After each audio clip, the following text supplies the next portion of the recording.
Live from Fargo and serving you on TV, online, and on the go. This is Valley News Live at 10. We begin with breaking news on a serious crash that happened in South Fargo. A stretch of I-29 just south of 52nd Avenue remains closed as investigators continue their work. The crash happened a little more than an hour and a half ago, with the initial call indicating that someone may have been ejected from a vehicle. We can report that within the last half hour, a coroner arrived on the scene. When we asked authorities for details, they told us to wait for a news release. We're continuing to follow this, so stay with Valley News Live and valleynewslive.com.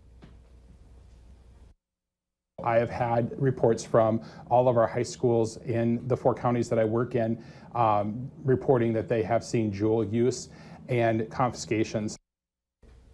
A sleek design is hiding a dangerous habit. Juul pods look like USB flash drives, allowing kids to sneak them into school. Well, now studies show tobacco use in high school is at an all-time high. Valley News Team's Veronica Marshall spoke to local experts about the problem.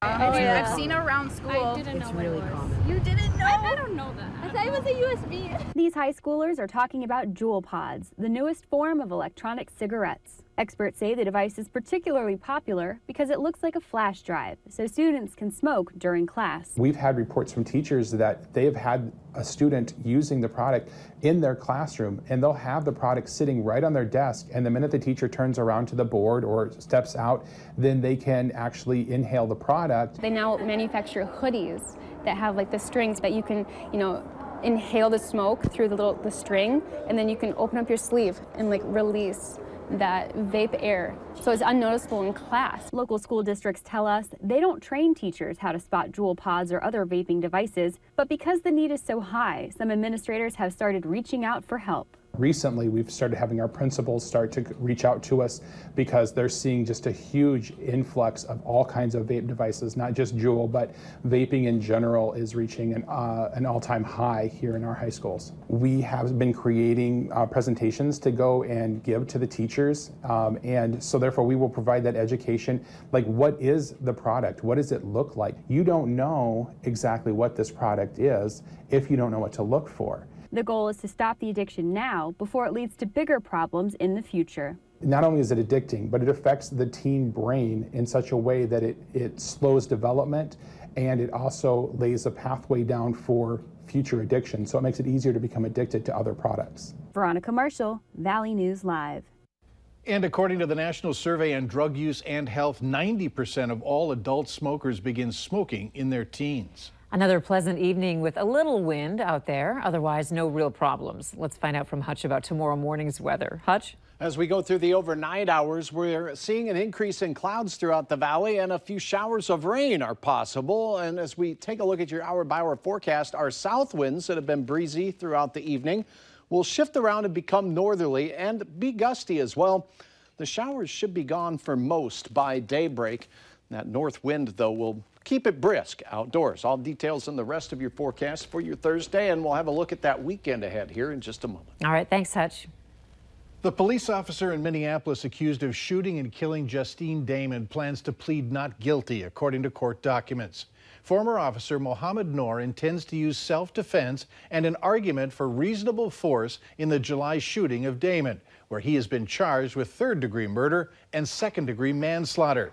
Noor shot the 40-year-old woman in an alley behind her South Minneapolis home last summer after she called police to report a possible sexual assault.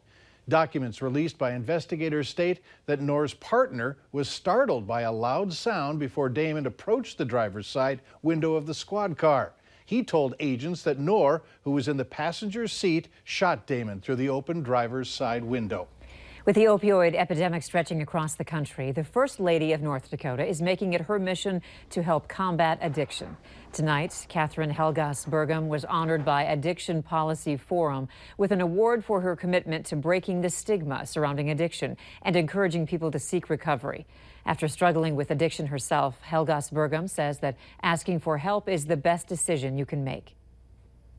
When I finally said enough is enough and I need to make some changes in my life, there was a huge weight lifted off my shoulders.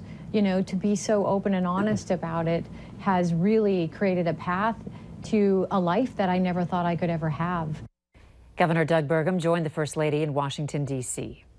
Nearly 2 years after the historic Bison Turf bar and grill was severely damaged by fire, a reopening date has been set. And we were there as the first beer was poured. Valley News Team's Christine Stanwood got the first exclusive look as the revamped local hotspot. It took a matter of minutes for this NDSU watering hole to go up in flames. Now, 2 years and nearly $1.35 million later, Fargo's Phoenix, better known as the Bison Turf, has risen from the ashes. It even says so on their mugs. Owner Pete Sabo wanted to reopen 2 weeks after the fire, but he's well aware that those opening soon signs outside are a bit of a joke now. I think I'm going to open no later than the 8th of May. May 8th. I want to be open May 2nd. So the countdown begins. The bar boasts a new outdoor upstairs patio. But I always imagined this deck up here and how great it would look. But also maintains its history. They find all these little things mean something to somebody. Stained glass windows and engraved tables were salvaged. During our tour, Sabo poured his first beer in the bar. They work. Wow. Would you look at that? And that's what a $38,000 beer system looks like.